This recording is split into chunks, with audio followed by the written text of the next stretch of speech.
So, how are you enjoying the Jaeger tour? Is there about 4 or 5 dates left now?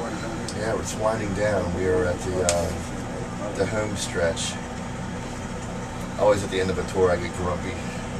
Just ready to go home for a little bit, defragment. You know what I mean? How long do you have off afterwards? 2 months. Oh, good. It's the longest we've been off since before we started touring this record, which was a year ago. Okay. So I think I've only been, the longest I've been home since last April was for Christmas. Wow. Yeah, I was going to say, I saw you guys out on Uproar, like, up in Scranton, and I think they've been going non-stop, like, ever since then. Yeah, we literally went to Australia, and then we came back to the States and jumped right into Uproar. 3 straight months, and then went home for 7 days. Then did Europe for like about 6 to 7 weeks. Japan first, and then had 7 days off, and did about 3 weeks in the States doing a bunch of Christmas radio shows, and had a little bit of time. So what are your plans for the time off? Nothing. Sleep. I'm gonna chill and relax, hang out with some friends and my family, and start writing for the next record. Yeah, I was gonna ask. I mean, Stampede's been out for a little while. Are you still, pretty happy with the response? Yeah, everything's good. I think like with everything, you kind of you remove yourself from it because we play it every night. And I think we're at the point now where we're starting to think about the next record and start writing probably this year. Maybe start recording at some point. So depending on what's going on with the summer tours and stuff like that. Do you do any writing on the road at all, or is that kind of a separate thing? Well, it all depends, I mean, you kind of have to have inspiration and motivation to write. For me, it's that way, and I've been kind of like staying away from playing and writing. Only because I'm just burnt out right now, you know what I mean, from touring so much. I mean, we love what we do, and it's, as soon as you hit the stage, you're back in that zone. But lately, me and Greg have been playing around, and the next record's going to be way more aggressive than anything we've done yet. So who brings what to the table, writing-wise? Just me and Greg write pretty much all the riffs, and then we trade back and forth, and sit down with everybody. I mean, Vince is a major part of helping us arrange and coming up with ideas and stuff, but it's all about the hook and the groove, and well, I read somewhere that you guys write a lot around the riffs, so that the riff is what starts it all, like in the process. It only takes that one riff, and that inspires everything else. So will you guys record again at Vinny's place? It's unclear where we're going to go. Okay. We might. Anything's possible. There's a lot of distractions in Dallas. I heard that was a non-stop party. A lot of distractions. But it's kind of like where, it's our home base. We all kind of scatter across the country and regroup down there. Vinny has a place out in Vegas too, but I think that's kind of out of the question because that's a massive distraction, Vegas. Yeah. But, if we do it back in Dallas, that's totally fine. The studio is already set up in his house, and yeah, I heard his drums are kind of central location. It's in right off his living room, and he's got this one room where I call it the Christmas room because he's got his Christmas tree fixed. It never comes down. And it's always decorated, and it kind of makes sense. You know what I mean? You don't have to ever take it down, but.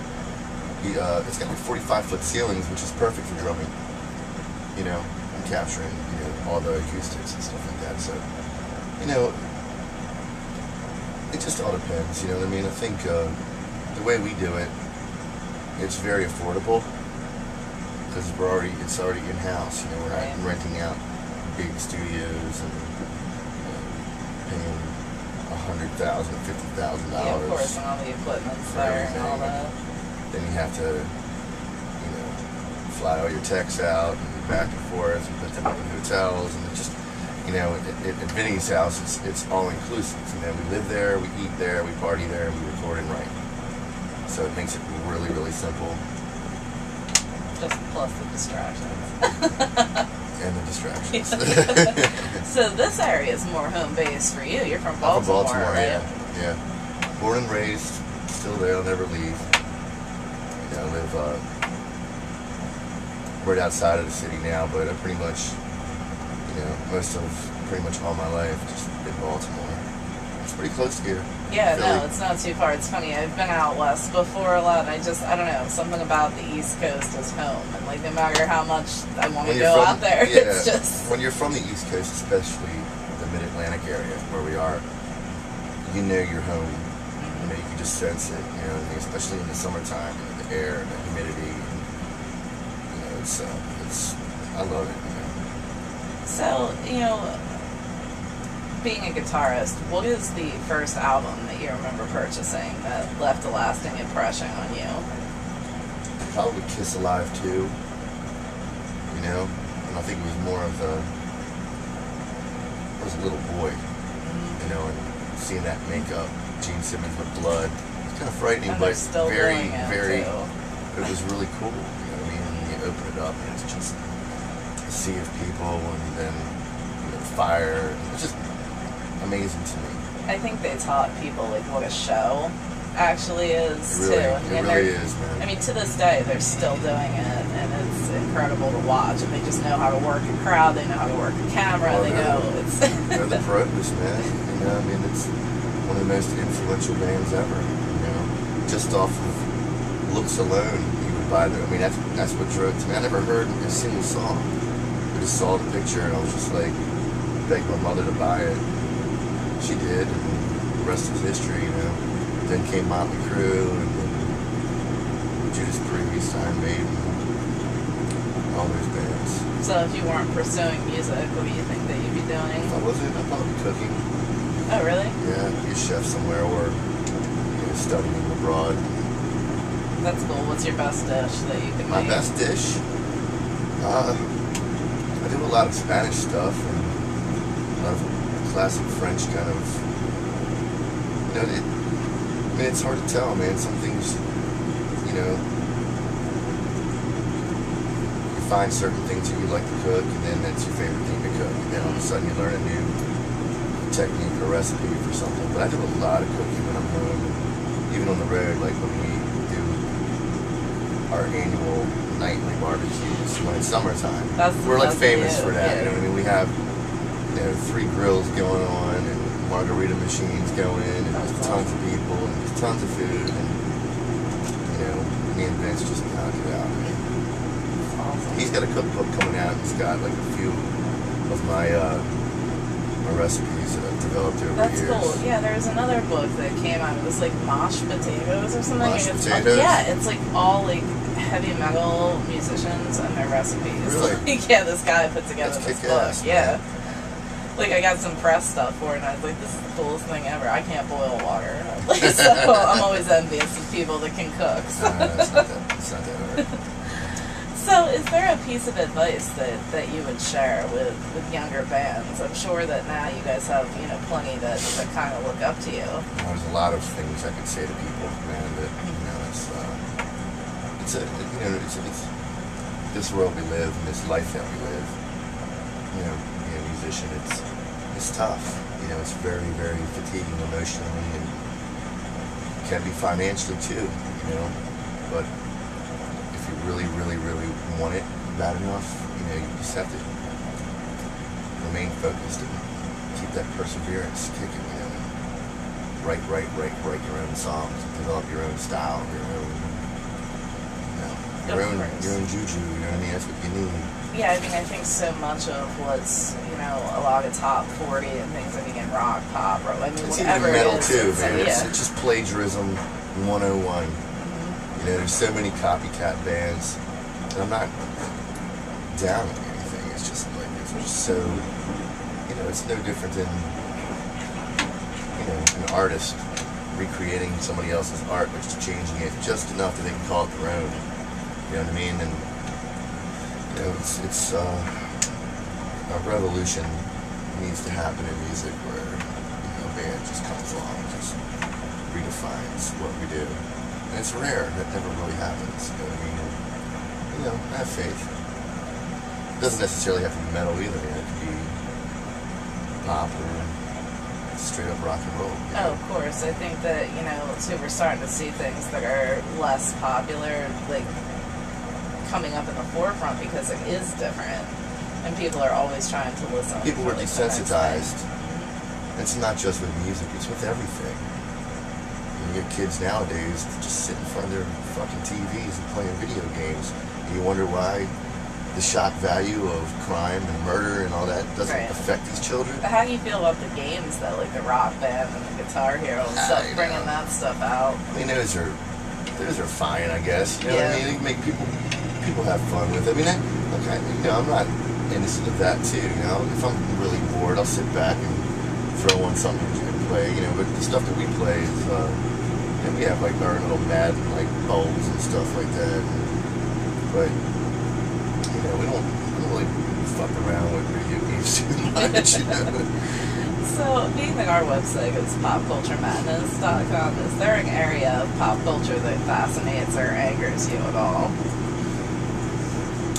I think reality TV really gets me burned. That's all we have now. But some of it's cool. Yeah. I mean, I like watching reality TV, but some of these, like, Housewives, Trailer Trash USA, and When Vacations Attack, and, I mean, it's just like, wow. No doubt. It started with Survivor and spiraled out of control, so now it's hard to even find like serial dramas and stuff like that anymore. The Real World really started it. Yeah, MTV, very true. You know? Very true. I miss The Great Satan. Yeah, that's true. So, is there a strange rumor that you've heard about the band? Strange rumor.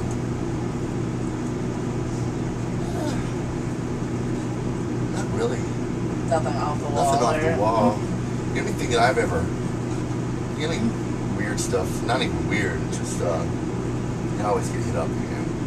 Just the other day, someone's like, you know, I saw you guys were coming back to Canada, you know, being advertised all over Canada. That were, you know, part of this tour, but continuing on, which is not, or somebody's like, yeah, I heard you going to Finland or whatever, you know what I mean? Maybe it's true, maybe it's not. These are always like the things that I, you know, oh really? I didn't know. Yeah, I mean, sometimes I think it starts on like one blog and just spirals out of control. It takes like one person, and like with the internet, it takes like 2 seconds to spread everything like wildfire all over the world. Well, you know, that's another thing with pop culture too. The whole Facebook shit. You know, that's, I just don't buy into it, man. You know, I understand it. You know, people do it. Get reconnected with friends or whatever, or bands do it and all that, but I just see it as a dangerous little playground.